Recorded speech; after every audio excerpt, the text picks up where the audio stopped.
మరియు మా ఏజెంట్ మిత్రులకు మరియు మా స్టాఫ్ అందరికీ కూడా శుభాకాంక్షలు చెప్తున్నాం సార్ మీ అందరికీ కూడా.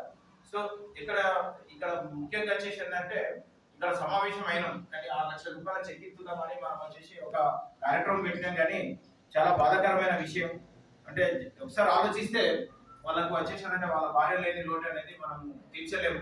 అయినా కూడా ఇవాళ వచ్చేసిందంటే ఒక పెద్ద మనసుతోటి ఒక కుటుంబానికి వచ్చేసిందంటే మనకు బీమా ఉంటే బాగుంటుంది అనే ఒక ఆలోచనతోటి ఒక మంచి నిర్ణయం తీసుకొని వాళ్ళ పాలసీ చేయడం వల్ల వాళ్ళ కుటుంబానికి మనం 6 లక్షల రూపాయలు ఇవ్వడం జరిగింది.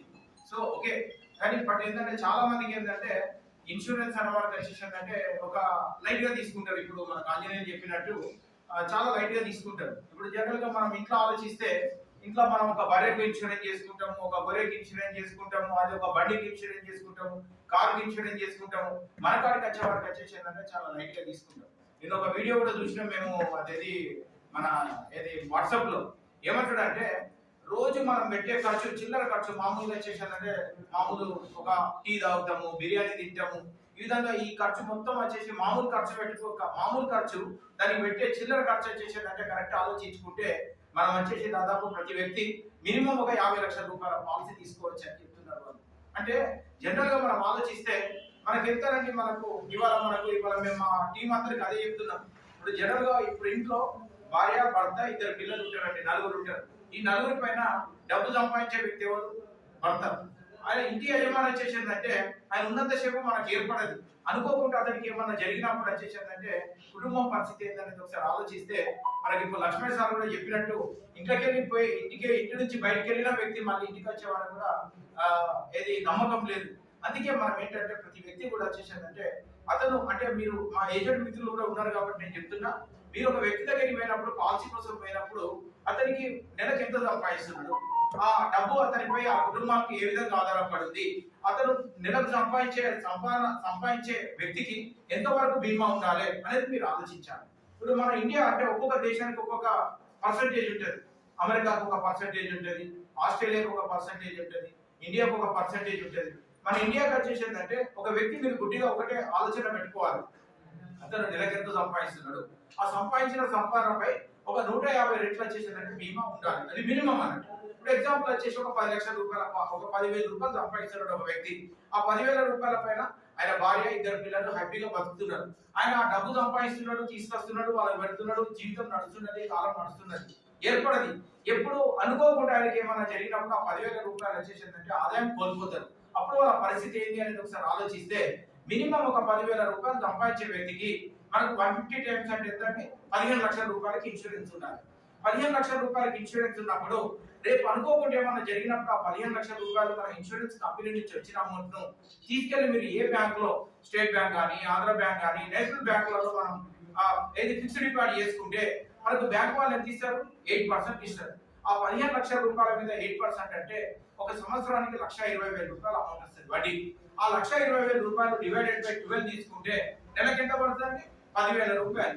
అంటే ఒకసారి మనం ఆలోచిస్తే పోయిన వ్యక్తిని మనం 1 కోటి రూపాయలు పెట్టినా తీసుకురాలేదు, కానీ పోయిన వ్యక్తి యొక్క ఆదాయాన్ని మనం తీసుకురాగలుగుతాం బీమా వల్ల. అది మనం వచ్చేసి గుర్తుపెట్టుకోవాలి. ఇప్పుడు ఎగ్జాంపుల్ వచ్చేసి ఒక నెలకు 50,000 సంపాదించే వ్యక్తి ఉన్నాడు, ఆయనకి ఎంత ఉండాలి?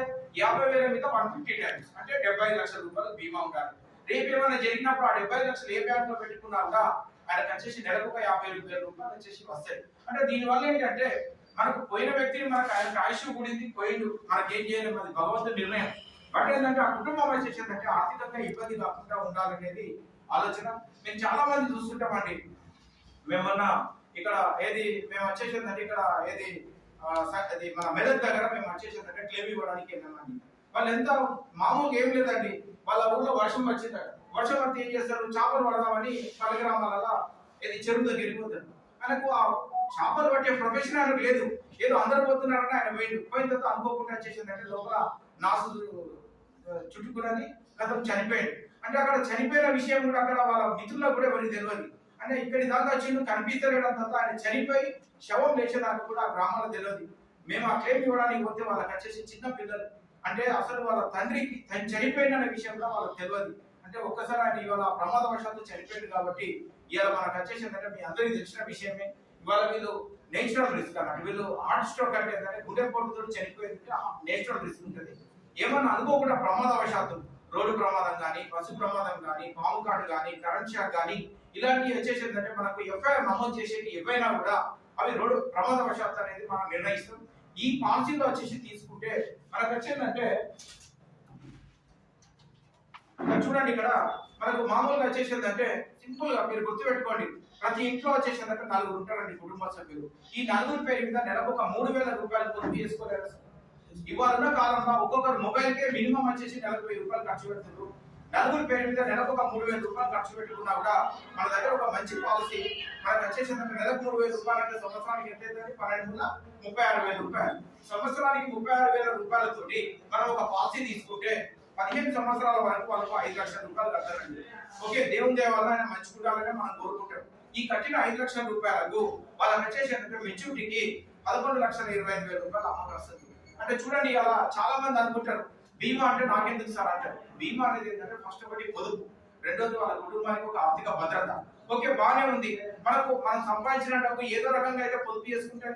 కొంత చిట్టీలలో పెట్టుబడి పెట్టుకుంటాం, కొంతమంది ఇప్పుడు సిటీలలో అయితే మ్యూచువల్ ఫండ్స్ అని, షేర్స్ అని, రకరకాల ఇన్వెస్ట్మెంట్స్, ల్యాండ్స్ అని రకరకాల ఇన్వెస్ట్మెంట్స్ పెట్టుకుంటాం.